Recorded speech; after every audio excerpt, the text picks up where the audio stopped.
Hello, everyone. Thanks for coming to our talk. As our introducer said, we are Helena and Marina. And today we're going to talk about prenatal diagnostic test. First of all, we're going to talk about some basic concepts to then introduce what the diagnosis and a practical case to finalize with the regulation of these tests and clinical applications, what we are doing nowadays with this. But first of all, as I said, I'm going to explain to you the basis of these techniques. So these techniques are based in genetics, which is the area of biology that studies how the characters are inherited, basically why we look alike to our relatives. And how does the genetic works? Well, we have different elements that we need to know, like the cell. In the cell, we have a cell nucleus, and if we zoom in this nucleus, we find the chromosomes. The number of chromosomes depends on the species. We as humans have 23 pairs of chromosomes, 46 in total. These chromosomes are made up by genes, and if we zoom in those genes, we see that they are made of DNA. And what is DNA? It's not more than a sequence of 4 molecules, 4 bases that are called adenine, thymine, guanine, and cytosine. So, and they are represented by their first letter of the name. One thing that we need to know is that in DNA, A always goes with T, and G always goes with C. Okay, but how does this translate into the characters? So a specific sequence of these letters in the DNA gives a specific sequence of these letters in the RNA, and this gives a specific sequence of amino acids that form the protein. So yeah, if there's something wrong with the protein, we can following this route back, we can see that, yeah, there might be something wrong in the sequence of DNA. And how can we know if there's something wrong in this sequence? With the sequencing technologies, that are methods that helps us determine the sequence of the DNA. These methods are based in these 3 steps. First, they break the DNA strand. Then we perform an analytical test to know the sequence of those fragments, and then we assemble the DNA in the right order, and therefore we know the sequence of the DNA. There are several types of these techniques, and each of them do these 3 steps differently, and yeah, they have evolved over time as any other technology. So now that we have this very nice introduction, these concepts in mind, we then could see what is prenatal diagnosis. And just for a little bit of context for you, we have that there are about 6,000 genetic diseases, and 10% of the population will suffer a genetic disease during their lifetime. In terms of neonates, we have that the 4% will have a genetic disease, and the 21% of the neonatal deaths are due to these genetic diseases. So with these numbers, the prenatal diagnosis arises, and it is the identification of these genetic diseases before birth to take measurements to just have the knowledge and then act with this knowledge of this genetic disease. And this test is not performed in a routine, in a daily basis. It is only performed in that specific cases in which we have a suspicion of these existing diseases due to parental age or mutations, due to genetic diseases in existing children or the parents, or indications in the results of other clinical tests. So we have many methods of doing this prenatal diagnosis, both non-invasive and invasive. But in this today, with the practical case that we are going to see in a minute, we are interested in these ones, in the fetal DNA and the chorionic villus sampling, because we are going to look for the DNA mutations of the embryo. So this would be the workflow in which we first extract the DNA from the patient, from the pregnant person in this case. Then we prepare this DNA, we assemble some sequences to order this DNA, and for this DNA to be sequenced in the sequencing technologies that Helena was explaining before, in which we introduced this DNA sequence of the patient, and we got the this letter string, this letter sequence of that basis that she was explaining. And with this string of letters, we can then analyze it and look for these mutations in the DNA, for these genetic diseases. So now that we have all the context and introduction clear, we can take a look at the practical case in which we are going to explain to you a diagnosis, a prenatal diagnosis case using Python, of course, because we are in EuroPython. And we have chosen this disease, this genetic disease, which is called epidermolysis bullosa. It's a rare genetic disease that affects 1 in 60,000 newborns, and it causes extreme fragility of the skin and of the mucous membranes, causing blisters to appear with contact or even spontaneously. And that's why this disease is also called butterfly skin. And as further complications, we have dental lesions and lesions also in the mucosas, and even cancer, and in the worst cases, death. So the important key point of this epidermolysis bullosa disease is that it is caused by mutations in the genes of the skin and the mucous membranes, such as collagen, laminins, integrins, etc. So we will use in the practical case this genetic disease as an example. This is the workflow that we have explained before, and imagine that we already have the DNA extracted and preparated and sequenced, because we are not going to sequence it like right here. And is this analysis part the one that we are going to do with Python, of course, because, again, we are in a Python conference. So what we will do is, having this DNA of this sequence of DNA of the patient, we will align it, we will compare it with the sequence of the gene, of the original gene, of the gene of reference. And with this alignment, this comparison, we will be able then to identify the variants, the mutations, the different letters that are in the patient sequence when compared to the original gene. So in order to compare this patient sequence with the gene of reference, we need, indeed, the gene of reference. And you can get these sequences in many biological and genetic databases, but in here I present to you this NCBI database, which is pretty used, and it's pretty easy to use. You just have to type this, the gene of interest that you want to have, and you will have this kind of results in which you can click in these transcripts, and you will have all the results of the gene sequences. In this case, we have chosen this one because we are using the collagen 7 gene as a reference.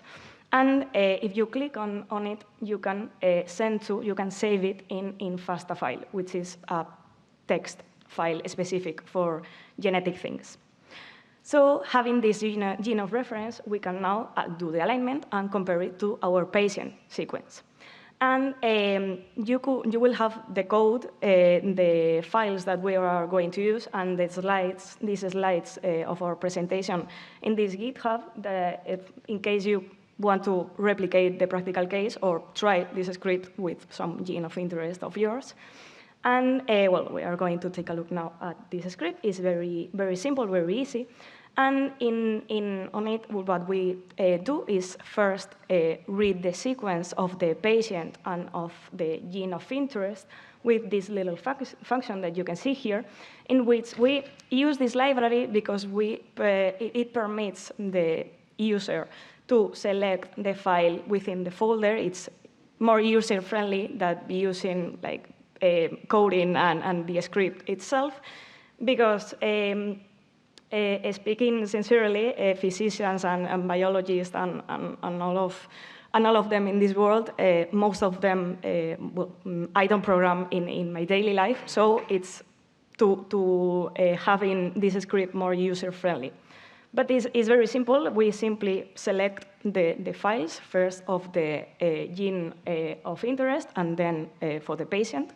And this prepares these strings of DNA. It simply takes off the first line, which is some info about the gene, and then replace the white spaces, so we have that continuous string of the letters of the DNA.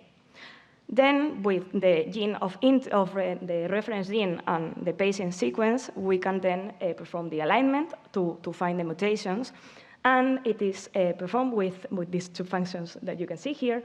And first, we align both sequences. We compare the positions of the gene of interest, of the gene of reference with the patient sequence, and have this list with the values if the positions are equal or not. And then with this alignment list, we can get the mutation positions, the ones that are not equal in the gene of reference and in the patient sequence.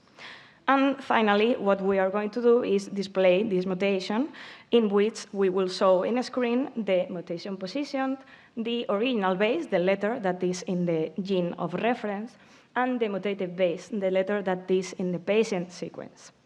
So going back to our example, to this epidermolysis bullosa, this genetic disease is caused by a single letter change, in which we have a C instead of a T in the position 6591 of the collagen 7 gene. So for you to see in an illustrative way, if the original gene is this one, the original collagen 7 gene is this one, the mutated one would be this one. That seems similar, seems the same, but in here you can see that we have a different letter. We have that C instead of a T. And in the real example, in here you can see the real sequence of the collagen 7 gene, well, a fragment of it, in which in here you can see that T, the original T in the position 6591, and in here you can see the mutation, the mutated sequence, in which we have a C instead. So if we select these sequences, if we tell Python that this is our original sequence and that this one is the patient sequence, it will tell us that we have this mutation in this position 6591, in which we should have a T, but we have a C. So in this way, we could diagnose in milliseconds, because Python does it in milliseconds, if this patient has these specific mutations, instead of the physician or the genetist doing this manually and looking for this mutation specifically, which will take so much time. And also, because this is automated and this analyze all the gene of reference, all the DNA that we put it in the script, we could also have surprises. We could be looking for this mutation of the epidermolysis bullosa, but we could have this surprise in which the code also tells us that in this position we have another mutation. So in this case, we could see unexpected mutations that we were not looking for, but that might be very useful, both diagnosing or treating this specific disease, or maybe diagnosing another one or co-disease that is in the patient. Okay. So as everything, this is regulated because if it's going to be used in the clinic, it needs to be under a regulation. So for our specific case, this will be regulated under this EU regulation. In other places, it will be another regulation, but it's for in vitro diagnosis of medical devices. Not to bore you with the details of the regulation, but just so you know, this regulation classifies these diagnostic tests in four categories, depending on the individual risk and the public risk that they diagnose impose to the individual and to the public. Obviously, yeah, group A is the less risky, and therefore it will be the regulation will be not as it's high, but it's not as strict. And then D, it's the most strict regulation because the risk is higher. In our case, for the prenatal diagnosis, we always will be classified under these two last groups, so really strict regulations, and it's mainly depending on how we extract the sample. So yeah, now you might be thinking, okay, now I know the basis, I know how it works, I've seen a practical case, and I know which regulation to look if I want to sell this. Maybe I can try it at home. Well, don't. Why? Because these techniques are based in genetics. And the problem is that genetics is still an area in research, and we still have a lot of information missing. And sometimes the information that is out there is contradictory. So for the someone that doesn't have a specific knowledge in that might find some information that it's not that is not real, but that sometimes is not the like completely the truth. That's why always that you're working with genetics, you need a genetic counselor. What is a genetic counselor? A professional that has the state-of-the-art knowledge of genetics and that really knows what a specific genetic condition means. And in their functions, they set out the information in a clear and understandable manner. So they transmit the information to you in a way that you really understand and comprehend what a specific genetic condition or specific diagnosis mean. And they give information on the available options depending on your situation. And this way, they help you making informed decisions, so you're sure that the decision you're making is aligned with your values, your way of living, your religion, whatever.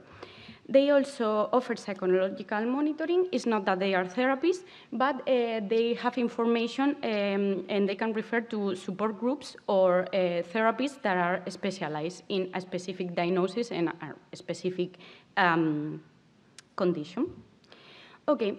And now into the clinic. Okay, this is all theoretical, but is it really being used? Genetics is really being used in the clinic for diagnosis or for other things? Well, yes, but sometimes the information that is available on what we are doing with genetics is a bit tricky. Because, for example, we have this news that said that we are curing Down syndrome. There were news that maybe you have seen them that recently they say we are curing Down syndrome. But if you read through the articles, you see that we're not there yet, and also it's not what they did, because nothing against these specific news outlets, but they reference these two papers, sometimes in a way that it's not really clear which study they're referencing, which it's another thing when you're consulting genetic information.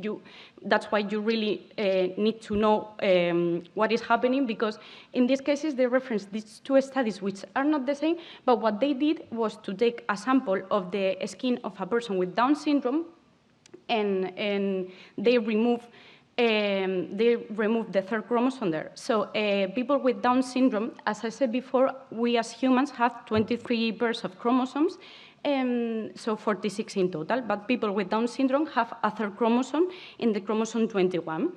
So there will be one extra chromosome.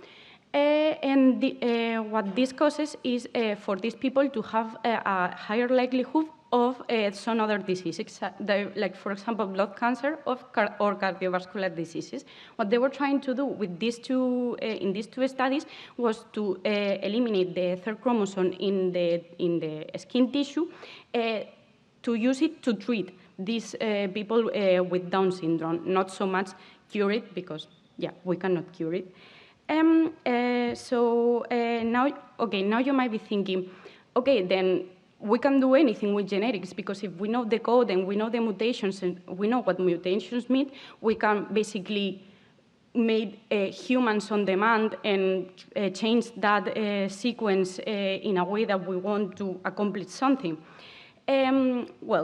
Yes, and we could, but it's heavily regulated. And it's as heavily regulated as is under the protection of the UNESCO. The UNESCO is the part of the UN that oversees all the cultural stuff in the world. So they say that in a symbolic sense, the human genome, the human sequence of the genome is world heritage, and therefore we cannot modify it as well.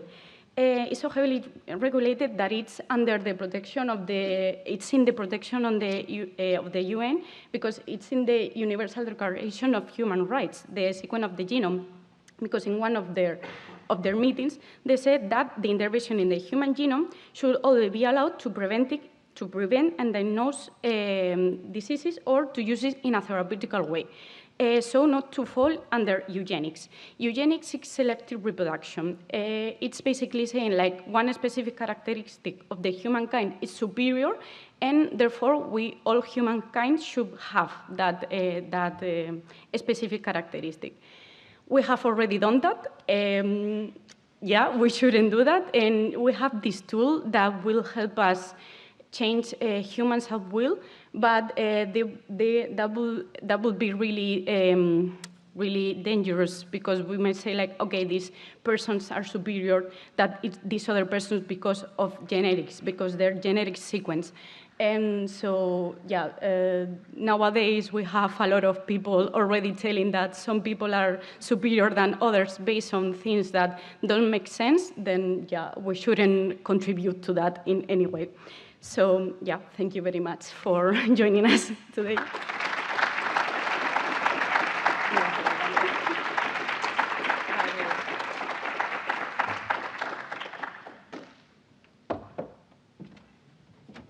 Thanks a lot for that. So now it's time for Q&A. Those who have questions, feel free to ask the speakers. It's a very cool application, I think, of software. One thing I didn't quite understand is how does the alignment work? Because I assume the gene sequence you get for the patient is very, very long, right? And you're looking for a specific string, right, within it. How does that work? Yeah, well, this is a very simplified example in which we have the same length, both in the gene of reference and in the patient sequence. So it's just a comparison, position by position. Of course, in reality, this is very rare to happen, because also mutations are not only a change in a letter, are also deletions, additions, and many others. So yeah, this is just a simplified way for this practical case, to show this practical case, but it will be a little bit harder in reality. But it's just a comparison between two strings. It's just as simple as that. I see, makes sense. So in real world, you need to use some statistical methods to try to do this alignment. If the concrete example, if we want to take this script idea to reality, maybe we could, so we can handle these more difficult real cases. But yeah. Thank you. Thank you. Hi, girls. Hi. Thank you for your talk. I really like tech talks, but I enjoy most of this kind of diverse applications of Python. What I wanted to ask is, did you find, or what are the most challenging things you found out? I mean, maybe they were not technical, but bureaucracy, regulations. So is this really applicated, or is this more of a proof of concept? I mean, on a general basis. So this example is something that we do, something that we did theoretically. It's not that we're doing this in real life, but yeah, as always, regulation, it's a bit of a pain in the ass sometimes. But well, yeah, but yeah, because the thing with medical devices, with everything healthcare-wise, is that the risk of it to the public, it's really high. So you can have a really great idea, but to translate that to something that actually can be used by clinicians or therapists or physicians, yeah, that's the most tricky part. Yeah, and it will depend on the case of what you are really trying to do and how are you really trying to do it. So we're talking months, years? No, years. Decades? Years. Okay. Thank you. Do you have any other question? No, yeah, thank you. What is the specificity and sensitivity of your test? Because in medicine, we have to have those two as a crucial. As we said, this is just a very simple example. We are not that in that level of seriousness to do these calculations. But yeah, it's not even like a real application, I think, because it's just comparing two sequences. It's not that it is a therapy diagnostic tool. We could take a look at this